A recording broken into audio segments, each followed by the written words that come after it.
So we just have a bit of footage from the Sheraton family here. They provided inside the paddock. Then this is the fourth round of the Pre-93 Championship. Jack Stanford will start on pole position. Alongside him will be Laurie Dunster.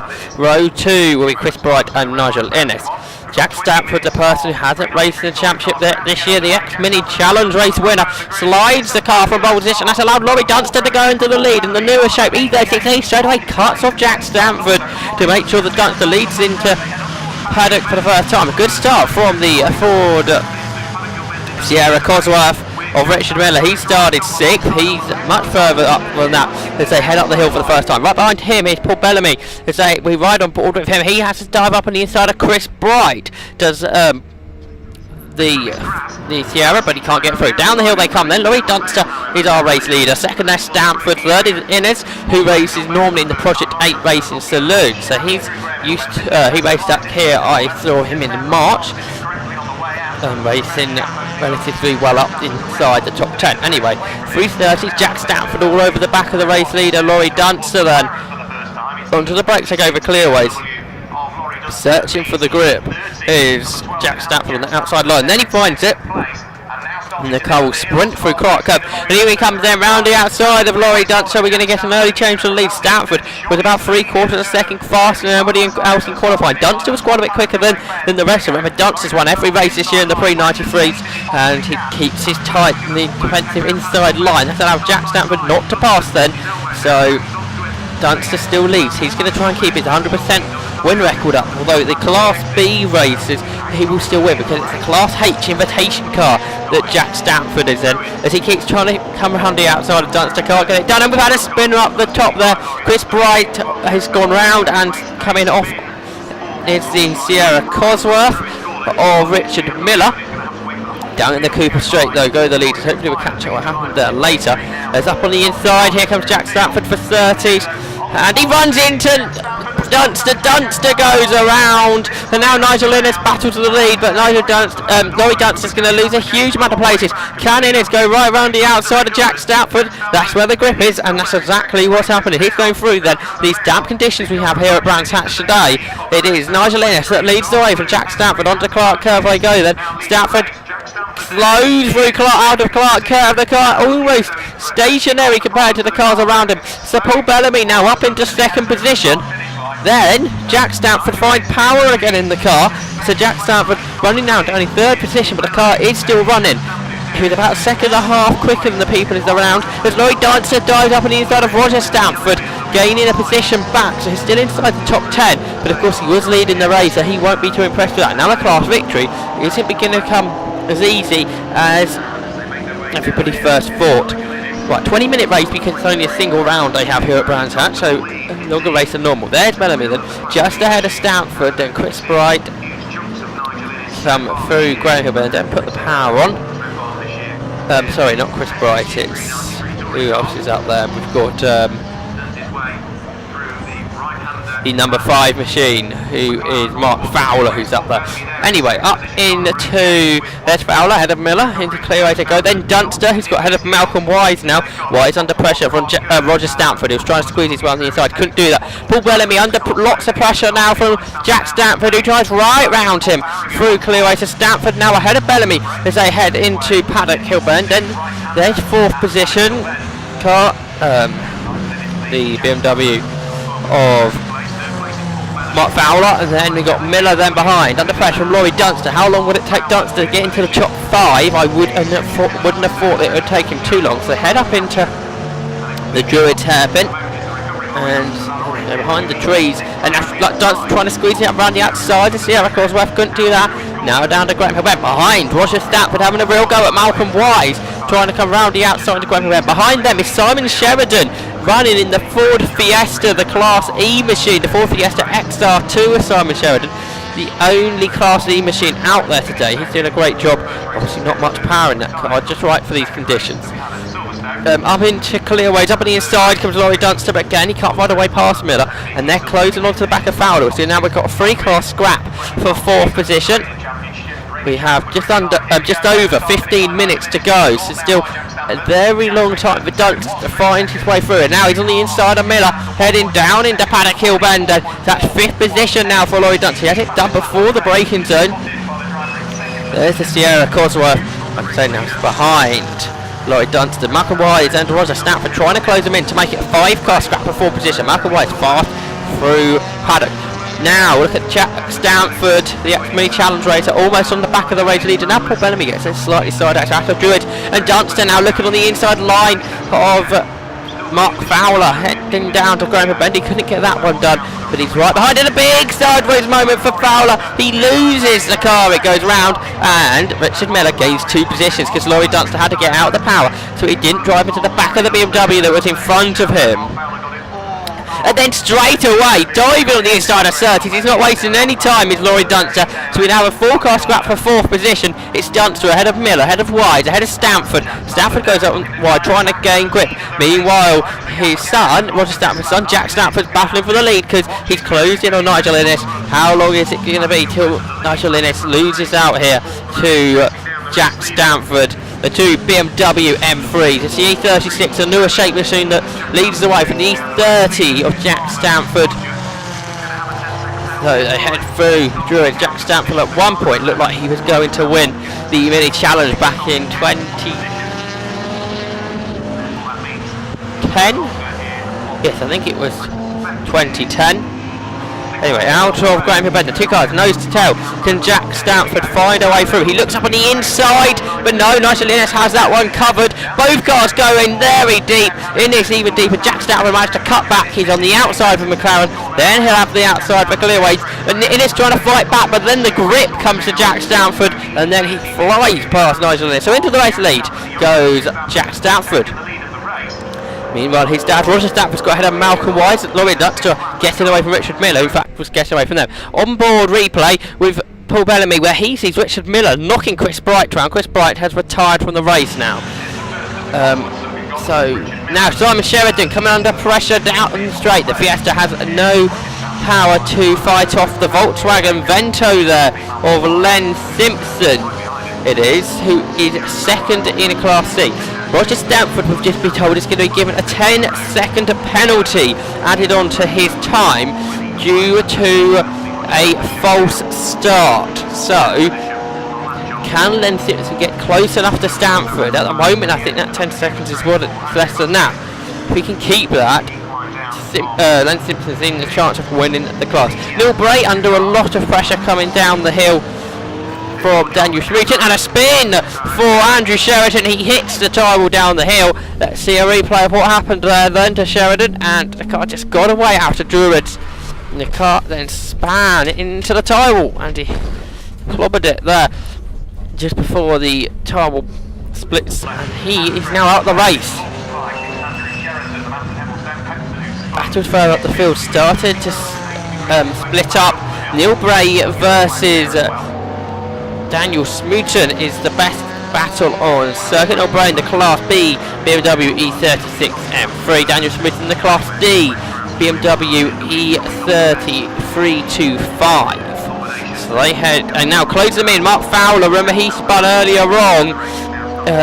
Mark Fowler in the BMW M3 E36 machine, the Class D car. He went up the road. Richard Miller battling away with Roger Stanford. Roger Stanford is struggling for grip. Andrew Busby stopped there. He has retired from the race. Problems for Andrew Busby all weekend in his BMW E30 M3. So we had 3 retirements now. 15 cars remain on the circuit. It's Brands Hatch Indy circuit. Miller just started to break away again from Roger Stanford. Remember, because of the 10-second penalty that's been handed to Roger Stanford. It's not an actual battle really, but something certainly to keep an eye on. Battle for third, I think, soon going to be, because Paul Bellamy closing in on. Paul Bellamy, he's been closed in by Laurie Dunster, the person that's won every race this year. It doesn't look like he'll win this one. And to beat Nigel Innes, who's quite a way up the road in the class battle, is going to be tough. Neil Bray then still ahead of Fowler. Sheridan getting away down the road, so Smooten just ahead as well. So Neil Bray versus Mark Fowler. This is for points in Class B. And look at this Fowler, much quicker up the hill as they head up into Druids. Then we go out of sight. We can see them every now and again through the trees. Bray still in front of Fowler. Then as they come down the hill, where is Fowler going to find a way past? We've got two BMWs there, parked down on the left-hand side as we see it down the right-hand side for the drivers.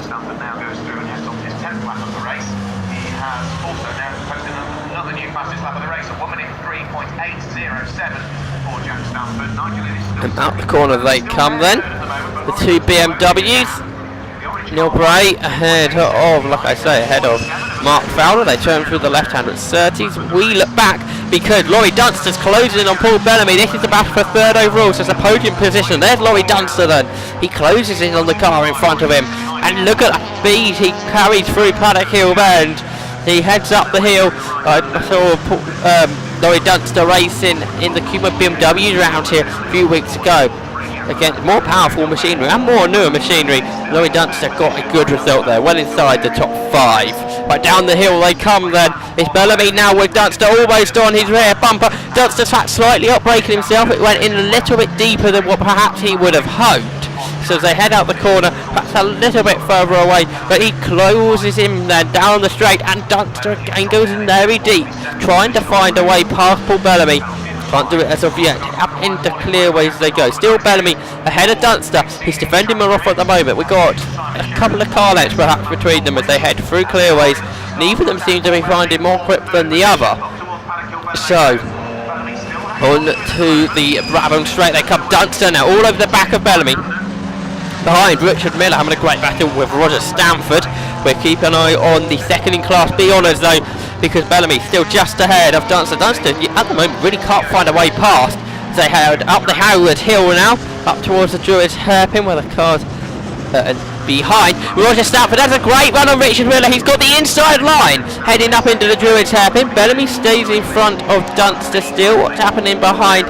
Up on the inside, Roger Stanford's found a way through Hussey. Miller's going to fight him back though down to Graham Hill Bend. He's got the inside line, but Roger Stanford is in front, so Roger Stanford moves up to what is 5th overall, but with a 10-second penalty, Miller still has that 5th. As Laurie Dunster dives to the inside for Surtees. Bellamy still defends him off though, so Bellamy still there in what is 3rd position overall, 2nd in Class B.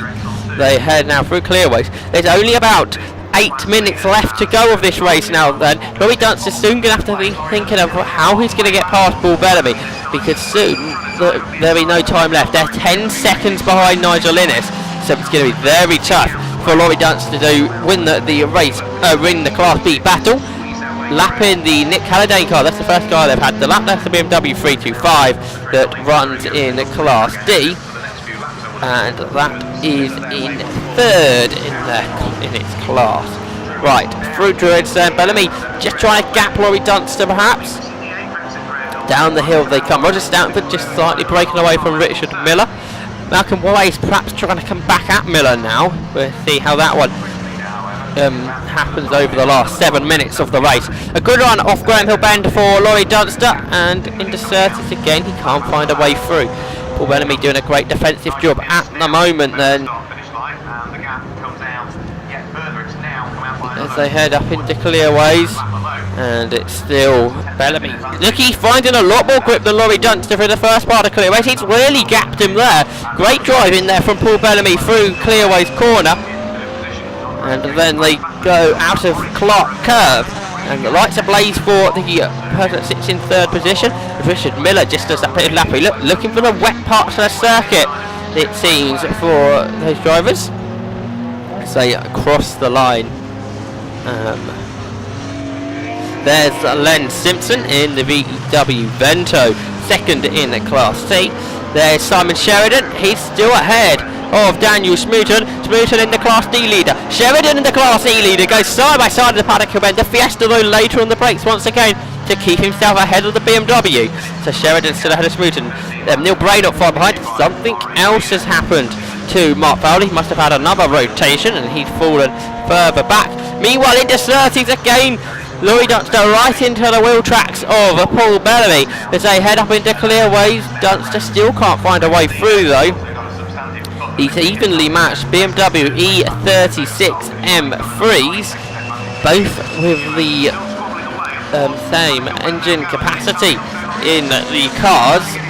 So down into Paddock Hill Bend, and again Dunster looks to the inside. Bellamy defends that one, and then Dunster has to think again of how to do it. Bellamy runs out wide. This gives Dunster the opportunity, but Paul Bellamy finds the grip on the outside line to still stay in front of Laurie Dunster. There's just over 5 minutes to go now. They've got some more lappery up the road. That is the Class B Rover Tomcat of Steve Rolls. And now Dunster has a great run down to Graham Hill Bend. Again, Bellamy defends the line to stay in front. They head through the Graham Hill Bender now then. And now Paul Bellamy not finding the grip out of Graham Hill Bend. That gives Laurie Dunster the opportunity. He's gone through up into third position and the second in the Class B.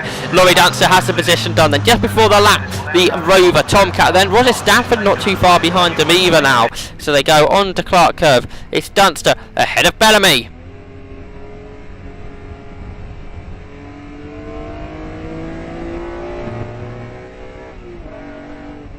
Onto the brakes. Goes Laurie Dunster. We ride on board with Paul Bellamy at the moment. Good to see what it's like inside one of these cars. Window wipers still keeping the rain off the window screen. Off Bellamy's number 88 M3. We head down then towards 30s, and Dunster now starting to get away. We know Dunster can run something like a second quicker than Bellamy around this circuit, which once again shows you the great defensive job that Paul Bellamy done. He seemed to run a lot quicker through the first part of clearaways there. We look further back where we see now for Daniel Sheraton's finally found a way past Simon Sheridan. That would have been all done on power then. Throughout the corners they go. Down towards 30s. They go the fast left-hander. Neil Bray now finds his way onto the back of the Fiesta XR2, Simon Sheridan. The conditions come into the faster cars now. Perhaps the drivers coming more used to the conditions.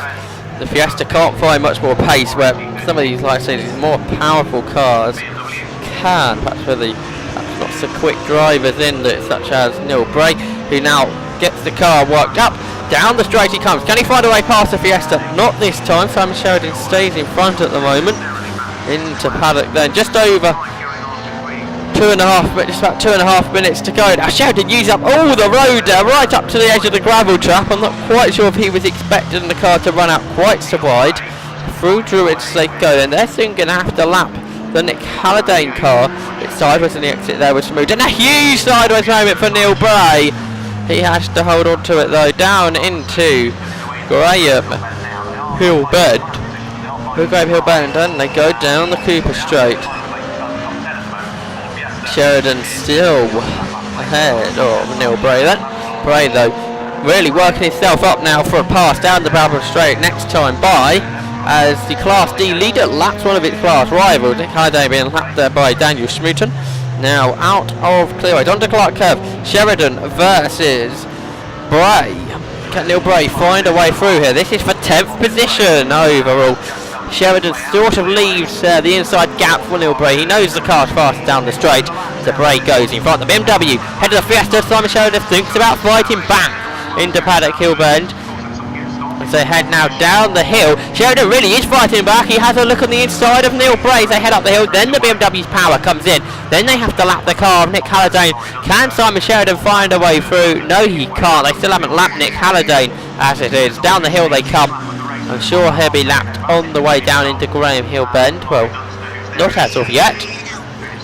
Through the left-hander at Graham Hill they go. About a minute left on the clock, so perhaps, depending where Jack Stanford is, these guys will be getting perhaps 2 more laps in. Jack Stanford has set the fast off the race at 1 minute 03.807. Now, just to put it how it could have been if there wasn't contact between the two cars, Laurie Dunster's fastest lap at 104.195, only 0.3 slower than Stanford. Roger Stanford's really been picking up the pace. He's closed in on Paul Bellamy. Roger Stanford's managed to put in a 104.492, which is a good lap time from him. And Paul Bellamy's best at a 105.1. So yes, Roger Stanford really picking up the pace then, onto the back of our onboard camera. But of course, with Stanford's 10-second penalty, he won't be able to find a way past to then keep himself in front for the race results. They will have one to go when they cross the line. They may well have to lap the Volkswagen Sirocco GTI of Tom Bateson and possibly Mark Fowler as well. Of course, Fowler, though, a person who has got a reasonable amount of pace, 105.9. So, but I think they will have to lap the Sirocco on this final lap of the race. Jack Stanford leads by about 15 seconds now, though, to Nigel Innes, and Stanford makes his way then into clearways. He's got the Fiesta to lap down the Brabham Straight. That's of Simon Sheraton, who's going to win Class E. Well, he's the only one taking part, but it has been a strong performance from the Fiesta driver. Jack Stanford, he made contact with Laurie Dunster earlier on, which in the end lost him the lead to Nigel Innes. He had a problem with the car. He had to fight past that to take the race victory then. Jack Stanford wins the race then. A big 15-second gap to Nigel Innes, who will take second, and he will win Class B, although not been the fastest person in that class. First person in the class finished third. He got knocked off earlier. That's Laurie Dunster. 100% win record has come to an end now here at Brands Hatch. He will finish third. Fourth position could go to Paul Bellamy. He managed to hold off Roger Stanford, although he'll be pushed back two further positions behind Richard Miller and Malcolm Wise. The two Ford Cosworths, the Sierra beating the Sapphire. Let's take a look at the official results, and Jack Stanford was the winner from Nigel Innes. Class C still went to Roger Stanford. He won that even with his penalty by 11 or so seconds to Len Simpson. And Daniel Smeaton won Class D. He finished an impressive 9th overall.